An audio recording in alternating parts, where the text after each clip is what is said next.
అందరికీ ఉద్యమాభివందనాలు.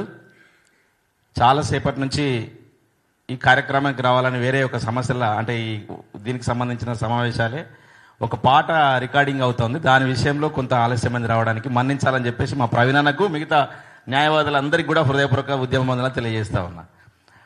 మా పృథ్వీరాజ్ అన్న కూడా వస్తున్నాడు, ఒక 5-10 నిమిషాల్లో చేరుకుంటాడు. నిన్ననే సిరిసిల్లలో బహిరంగ సభ జరిగింది, సన్నాహక సమావేశాలు. ఆ సన్నాహక సమావేశాల్లో అసలు పబ్లిక్ అయితే ఎంత ఓన్ చేసుకున్నారంటే కేవలం మాదిగలు మాత్రమే కాదు, మిగతా సామాజిక వర్గాల్లో ఉన్నటువంటి వాళ్ళందరూ కూడా ఒక ప్రజాస్వామికవాదులు అనబడే ప్రతి ఒక్కరు కూడా ఈ కార్యక్రమానికి సంఘీభాగంగా వస్తూ ఉన్నారు. ఇలా ఈ సోమాజిగూడ ప్రెస్ క్లబ్లో న్యాయవాదులందరూ కూడా కేవలము మాదిగ న్యాయవాదులేని అనుకోవట్లేదు, మిగతా సామాజిక వర్గాలందరూ కూడా ఈ న్యాయమైన పోరాటానికి న్యాయవాదులు మద్దతుగా రావడానికి నేను హృదయపూర్వకంగా ధన్యవాదాలు తెలియజేస్తా ఉన్నాను చెప్పేసి తెలియజేస్తాను. అన్న తెలంగాణ ఉద్యమంలో కూడా మేము యూనివర్సిటీలో అప్పుడు కేసీఆర్ నిమ్మరసము అంత కథలు అవన్నీ కామిష్ అయిన తర్వాత ఎంత పెద్ద ఎత్తున ఉద్యమం చేసినా కూడా మా మీద కేసులు పెట్టడానికి, మమ్మల్ని యూనివర్సిటీ నుంచి బయటకు పంపడానికి రకరకాల కుట్రలు జరిగినాయి. కానీ ఎప్పుడైతే హైకోర్టు న్యాయవాదులు, బయట ఉన్నటువంటి న్యాయవాదులు ఎప్పుడైతే మాకు అండగా నిలబడ్డారో అప్పటి నుంచి తెలంగాణ ఉద్యమాన్ని ఆపడం ఎవరి తరం కాకుండా అయిపోయింది. అది న్యాయవాదులకు, మా విద్యార్థులకు అండగా నిలబడ్డారు ఆ రోజు న్యాయవాదులు అని చెప్పేసి గుర్తు చేస్తా ఉన్నా. అట్లా ఒక పోరాటానికి, నికార్సైన పోరాటానికి న్యాయవాదులు మద్దతు ఎప్పుడైతే నిలబడ్డారో అప్పుడు సక్సెస్ అయింది. ఇప్పుడు కూడా సేమ్ అదే పోలిక ఈ నికార్సైన పోరాటానికి 30 సంవత్సరాల మందకృష్ణ చేసిన పోరాటానికి ఈ 30 రోజుల్లో సాంస్కృతికంగా చేయబోతున్నటువంటి ఒక లక్షల డప్పుల కార్యక్రమం, 1000 గొంతుల గర్జన కార్యక్రమానికి ఒక ముగింపు దశలో ఆ ముగింపు వెళ్ళడానికి న్యాయం వైపు నిలబడతాం న్యాయవాదులం అని చెప్పేసి మీరు వచ్చిరన్న, దీన్ని ఆపడం ఎవరి తరం కాదని చెప్పేసి నేను గుర్తు చేస్తూ మీ అందరికి కూడా నేను సల్యూట్ చేస్తా ఉన్నా. నిన్ననే అనే అన్నతో మాట్లాడినా, కృష్ణన్న అందరూ వస్తూ ఉన్నారు, మనం 1,00,000 డప్పులను పిలిపించినాం, 1,00,000 దాటిపోయేటట్టుంది, మరి కార్యక్రమానికి ఆ ప్లేస్ సరిపోతుంది అన్న అని చెప్పేసి అంటే సరిపోదానే, సరిపోయే పరిస్థితి కనబడతలేదు. కానీ ఎక్కడెక్కడ రాని హైదరాబాదులో లక్షలాది డప్పులతో మాత్రము మనము ఆ కార్యక్రమాన్ని విజయవంతం చేద్దామని చెప్పి చెప్పడం జరిగింది. అన్న, సబ్బండ వర్గాలకు సేవ చేసిన సమాజము మాదిగ సమాజం. ఇలా దళిత సమాజంలో మేము అందరం కూడా అంబేద్కర్ను జై భీమ్ అని చెప్పేసి అంబేద్కర్ విగ్రహాలు పెట్టుకొని ఎన్నో పాటలు పాడుకొని దళితులు, బీసీలు, అగ్రవర్ణాలోని పేదలు అందరం కూడా ఐక్యం కావాలి, ఐక్యమై బడుగు బలహీన వర్గాల రాజ్యం ఏర్పడాలని చెప్పేసి కొట్లాడిన వాళ్ళం. ఆ కొట్లాడినంతసేపు ఏం అర్థం కాలే. మేము జై భీమ్ అంటున్నాము, కష్టపడుతున్నాం, పోతున్నాం. నాయకత్వం వహించే కాడ వాళ్ళే ఉంటున్నారు, పదవులు అనుభవించే కాడ వాళ్ళే ఉంటున్నారు. ఇలా ప్రతి రంగంలో కూడా ముందు వాళ్ళే ఉంటారు. మరి జేజేలు కొట్టే కాడ, దండాలు కట్టే కాడ, దండాలు పెట్టే కాడ మేముండి ఇలా ఎంత అన్యాయం అయిపోయినామన్నా.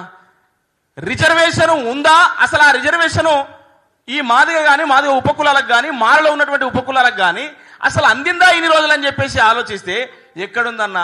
లాబింగ్లో వాళ్ళే ఉన్నారు, మొత్తం IAS ఆఫీసర్లో వాళ్ళే ఉన్నారు. ఎక్కడ వెతుకుదామన్నా కూడా, భూతద్దం పెట్టి వెతుకుదామన్నా కూడా ఒక్క మాదిగ జాతి బిడ్డ ఉన్నత స్థాయిలో కనబడ్డ పరిస్థితి కనబడతలేదు. రిజర్వేషన్ ఎప్పుడైతే వర్గీకరణ అమలైందో, నేను కూడా ఆ వర్గీకరణ అమలైన తర్వాత డిఎస్సి పడ్డది. అప్పుడు చంద్రబాబు నాయుడు ప్రభుత్వంలో డిఎస్సి పడ్డది, అన్ట్రైన్ డిఎస్సి. ఆ డిఎస్సిలో వర్గీకరణ పేరు మీద ఉద్యోగాలు ఇవ్వడం ద్వారా నేను కూడా ఒక ప్రభుత్వ ఉద్యోగాన్ని పొందినటువంటి వర్గీకరణ లబ్ధిదారుని నేను. దాని తర్వాత ఏమైందో మళ్ళా కొట్టివేస్తే మళ్ళీ ఇన్ని సంవత్సరాలుగా వేచి చూసుకుంటూ వస్తా ఉన్నాం. సుప్రీంకోర్టు న్యాయమైన తీర్పు అనుకునే కదా అన్న ఇన్ని రోజులు వెయిట్ చేసుకుంటూ వచ్చింది. అయినా ఇది అసంబద్ధము. సుప్రీంకోర్టు ఇచ్చిన జడ్జిమెంట్ మేము గౌరవించినాము, కొట్టేసినా కూడా గౌరవించినాం. మా న్యాయమైన డిమాండ్ అయినప్పుడు కొట్టేసినా కూడా గౌరవించినాం, న్యాయస్థానం కాబట్టి. అయినా వివిధ రూపాల్లో ఉద్యమాలు చేసుకుంటూ వస్తూ ఉన్నాం. కానీ వాళ్ళు చూడండి, నా సోదర సామాజిక వర్గమే వాళ్ళు ఉన్నత న్యాయస్థానం ఇచ్చిన తీర్పును కూడా ఇది పనికి మళ్ళీ తీర్పు, గిట్లు ఇస్తారా, ఇది రాజ్యాంగబద్ధంగా లేదని చెప్పి చెప్తా ఉన్నారు. అంటే ఒక ఉన్నత న్యాయస్థానాన్ని కూడా ఇలా ఈ 4 రోజులకే మేము కొట్టేయబడ్డ తర్వాత ఎన్ని సంవత్సరాలు వెయిట్ చేసినాం, ఎన్ని సంవత్సరాలు రకరకాల కార్యక్రమాలు ఉన్నామో మనం చూస్తూ ఉన్నాం. న్యాయం మీద, రాజ్యాంగం మీద గౌరవం ఉన్నది కాబట్టి వెయిట్ చేస్తూ ఉన్నాం. మరి వాళ్ళకు న్యాయం మీద గౌరవం లేదు, రాజ్యాంగం మీద గౌరవం లేదు, కేవలం పచ్చి అవకాశవాదంతో ఉన్నట్టుగా మనకు కనబడతా ఉన్నది. ఈ పచ్చి అవకాశవాదము ఎప్పటికి కూడా ఇది దీర్ఘకాలంలో ఉండబోదు అని చెప్పేసి, న్యాయం వైపు, ధర్మం వైపు ఈ సమాజం నిలబడతాయని చెప్పేసి వర్గీకరణ ఉద్యమాన్ని 30 సంవత్సరాలు కొట్లాడుతున్నటువంటి కృష్ణన్న ఇలా మమ్మల్ని పిలుచుకొని, కీలకమైన విషయం అన్న ఇది, మమ్మల్ని అంటే ఉస్మానియా విద్యార్థులను కానీ ఈ తెలంగాణలో ఉండబడే మాదిగ సామాజిక వర్గంలో ఉన్నటువంటి కవులు కళాకారులను పిలుచుకొని తమ్ముళ్ళు 30 సంవత్సరాలు ఈ జెండా బట్టి మోస్తా ఉన్నా, నా జాతి కోసం మీరు ఎన్నో పాటలు రాసి పాడినోళ్ళు. నేను మొన్న ఒక సదస్సులో మాట్లాడుకుంటూ నేను చెప్పిన తర్వాత ఒక్కొక్కల పేరు చెప్పుకుంటూ ఒక్కొక్క పాట చెప్తే, అరే ఈ పాట ఈయననే రాసిండా, ఈ పాట ఈయననే రాసిండా, ఈ పాట రాసిన బిడ్డ కూడా మాదిగ సామాజిక వర్గమేనా అని చెప్పేసి అందరూ ఆశ్చర్యపోతురన్న. అంటే ఇంతమంది కవులు కళాకారులు నా జాతిలో పుట్టిన బిడ్డలు మీరు అందరు ఉన్నారు. 30 సంవత్సరాలు కొట్లాను తమ్మి, 30 రోజులు నాకు సమయం ఇవ్వలేరా అన్నప్పుడు, అన్న మా పనులన్నీ వదిలిపెట్టుకొని బరాబర్ తిరుగుతామన్నా అని చెప్పేసి మేము వచ్చినామన్నా. అందుకని ఇలా ఒక ప్రజా ఉద్యమంగా వీళ్ళందరి మనసులు చూరగొని ప్రతి ఒక్క రంగం, ప్రతి ఒక్క కులం కూడా, ప్రతి ఒక్క ఆఫీసర్ కూడా ఇలా వర్గీకరణ ఉద్యమానికి సేమ్ తెలంగాణ ఉద్యమం ఎట్లుండనో ఇప్పుడు కూడా గట్టిగా కనబడతా ఉన్నది. అందుకనే నేను అన్న సబ్బండ జాతికి సేవ చేసిన జాతి. ఇలా ఆ సేవ చేయడంలో మన కాళ్ళ కిందికి పాదరక్షాలు అందించినటువంటి ఈ సామాజిక వర్గము ఇలా ఆ చెప్పులు లేని పరిస్థితిలో ఒక కడజాతి బిడ్డగా బతికినటువంటి పరిస్థితిలో మేమందరము రిజర్వేషన్ ఫలాలు అనుభవిస్తున్నారని చెప్పేసి మిగతా వర్గాలు అనుకున్నారు. మిగతా వర్గాలు ఏమనుకున్నారు, మీకేమైందిరా బాయ్ రిజర్వేషన్ అని చెప్పేసి అంటున్నారు. కానీ ఆ రిజర్వేషన్ ఫలాలు అనుభవించింది నా సోదర సామాజిక వర్గమే. నా జాతి ఎప్పుడు అనుభవించకుండా పోయింది, నష్టపోయింది అని చెప్పేసి ఆ తపనతోటి మళ్ళా ఉద్యమ వాట మొదలుపెట్టి దీనికి చివరి ముగింపు ఇవ్వాలని చెప్పేసి, ఆ ముగింపే 1,00,000 డప్పుల కార్యక్రమం కావాలని చెప్పేసి మేము మాట్లాడుకుంటూ పాటలు పాడుకుంటూ వస్తూ ఉన్నాం. మీ అందరి మద్దతు మాకెంతో సంతోషం అన్న.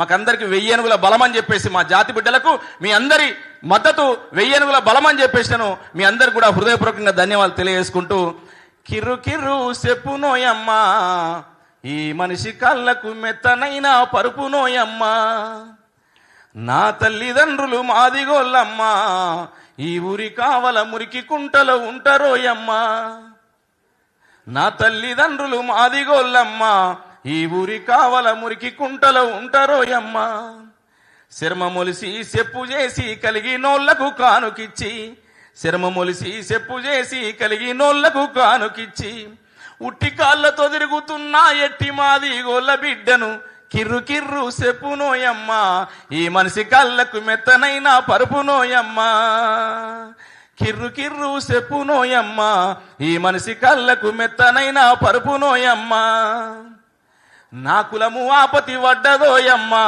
సబ్బండ జాతిని మద్దతడుగుతున్ననోయమ్మా, నా కులము ఆపతి వడ్డదోయమ్మా సబ్బండ జాతిని మద్దతడుగుతున్ననోయమ్మా, సబ్బండ జాతిని మద్దతడుగుతున్ననోయమ్మా. మీ మద్దతు ఒకసారి గట్టిగా సపర్ల ద్వారా తెలియజేస్తారని చెప్పేసి అట్లా ఈ వర్గీకరణ ఉద్యమము ఒక కీలక పరిణామంలో, కీలక దశలో చేరుకుంది. కాబట్టి దీనికి ఇవాళనే మనం గతంలో ఎస్సీ జనాభా ఎంత ఉండే 2011 జనాభా ప్రకారం ఎంత ఉండే అని చెప్పేసి ఇప్పుడు ఏకసభ్య కమిషన్ అయితే అది లెక్కలు పెడతా ఉన్నదో, ఆ 2011 ప్రకారమే 33,50,000 పైచీలకు మాదిగ జనాభా ఉంది. కేవలం 19 లక్షలు మాత్రమే మాల సామాజిక వర్గం ఉందని చెప్పేసి ఆ కమిషనే ఇలా రిపోర్ట్ తీసుకొని ఇలా బయట పెట్టింది. చూడురన్న ఎంత నష్టపోయి ఉంటాము.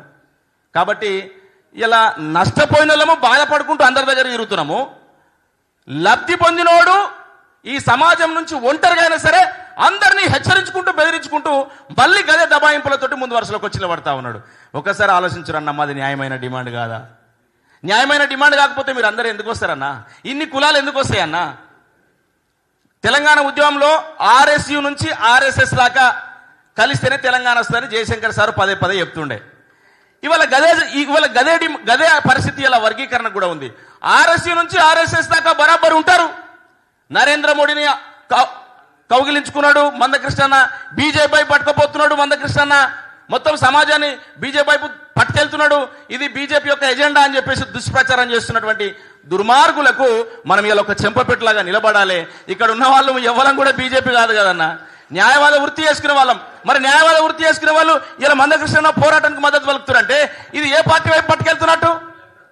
కాబట్టి వాళ్ళు ఎట్లనన్నా చేసి దీన్ని తలకిందులు చేయాలి, ఎట్లనన్నా చేసి వర్గీకరణ కాకుండా చేయాలని చెప్పేసి కుట్రలతో ఉన్నారు. కాబట్టి అందరికంటే స్పష్టంగా ఈ విషయాన్ని ఈ సమాజంలో అందరికంటే ముందుగా అర్థం చేసుకునే వాళ్ళే న్యాయవాదులు అని చెప్పేసి నేను అర్థం చేసుకుంటూ మీ మద్దతును కొనసాగించి రేపు 1,00,000 డప్పుల కార్యక్రమంలో ఇట్లా నేను నల్లకోట వేసుకొని సంఖకు ఒక డప్పును వేసుకొని న్యాయవాదులు లక్ష డప్పుల కార్యక్రమంలో పాల్గొని మీ బహిరంగ మద్దతు ప్రకటించాల్సిందిగా కోరుతూ సెలవు తీసుకుంటాను. జై మాదిగ, జై జై మాదిగ. Thank you దరువేలన్న.